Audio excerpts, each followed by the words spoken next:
తెలంగాణలో కాంగ్రెస్ ప్రభుత్వం కూలిపోయే అవకాశం ఉందంటూ బీజేపీ ఎంపీ బండి సంజయ్ సంచలన వ్యాఖ్యలు చేశారు. కాంగ్రెస్ ఎమ్మెల్యేల కొనుగోలుకు ప్రయత్నాలు జరుగుతున్నాయని, పార్లమెంటు ఎన్నికల తర్వాత రాష్ట్రంలో ఏదైనా జరగొచ్చని హెచ్చరించారు. మాజీ సీఎం కేసీఆర్కు ప్రజాస్వామ్యంపై నమ్మకం లేదని, కుట్రలకు ఆయనే కేర్ ఆఫ్ అడ్రస్ అని ఆరోపించారు. ఎమ్మెల్యేలను కొని ప్రభుత్వాన్ని కూల్చేసే అవకాశం ఉందని తెలిపారు.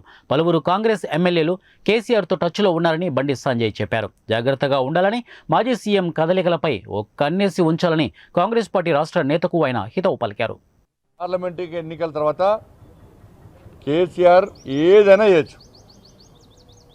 ఎందుకంటే కాంగ్రెస్ పార్టీలో కేసీఆర్ కోవట్లు చాలామంది ఉన్నారు. వాళ్ళతోని ఆల్రెడీ బేరసారాలు స్టార్ట్ చేసిండు. మొన్న అసెంబ్లీ ఎన్నికల్లో చాలా స్పష్టంగా చెప్పిండు, నేను చాలామందికి కేసీఆర్ పైసలు ఇచ్చిండు. ఎందుకంటే కేసీఆర్ ప్లాన్ మంది కుట్టినోని కూడా వాళ్ళు అనుకుంటాడు కేసీఆర్. ఆయన ఆలోచన దుర్మార్గపు ఆలోచన బీఆర్ఎస్ పార్టీ. కాబట్టి పార్లమెంట్ ఎన్నికల తర్వాత వల్ల కేసీఆర్ కుట్రల వల్ల ఈ నాయకులు కేసీఆర్తో టచ్లో ఉన్నారు. ఈ పార్లమెంట్ ఎన్నికల తర్వాత ఎందుకంటే కాంగ్రెస్ పార్టీలో కేసీఆర్ కోవట్లు చాలామంది ఉన్నారు. వాళ్ళతోని ఆల్రెడీ బేరసారాలు స్టార్ట్ చేసిండు. మొన్న అసెంబ్లీ ఎన్నికల్లో చాలా స్పష్టంగా చెప్పిండు, నేను చాలామందికి కేసీఆర్ పైసలు ఇచ్చిండు. ఎందుకంటే కేసీఆర్ ప్లాన్ మంది కుట్టినోని కూడా వాళ్ళు అనుకుంటాడు కేసీఆర్. ఆయన ఆలోచన దుర్మార్గపు ఆలోచన బీఆర్ఎస్ పార్టీ. కాబట్టి పార్లమెంట్ ఎన్నికల తర్వాత ఏదైనా జరగచ్చు. కేసీఆర్ మూర్ఖత్వపు ఆలోచన వల్ల, కేసీఆర్ కుట్రల వల్ల ఈ నాయకులు కేసీఆర్తో టచ్లో ఉన్నారు.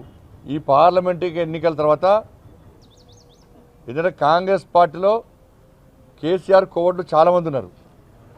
వాళ్ళతోని ఆల్రెడీ బేరసారాలు స్టార్ట్ చేసిండు. మొన్న అసెంబ్లీ ఎన్నికల్లో చాలా స్పష్టంగా చెప్పిండు, నేను చాలామందికి కేసీఆర్ పైసలు ఇచ్చిండు.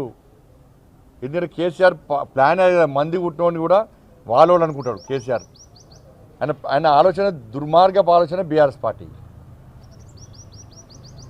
కాబట్టి పార్లమెంట్ ఎన్నికల తర్వాత ఏదైనా జరగచ్చు.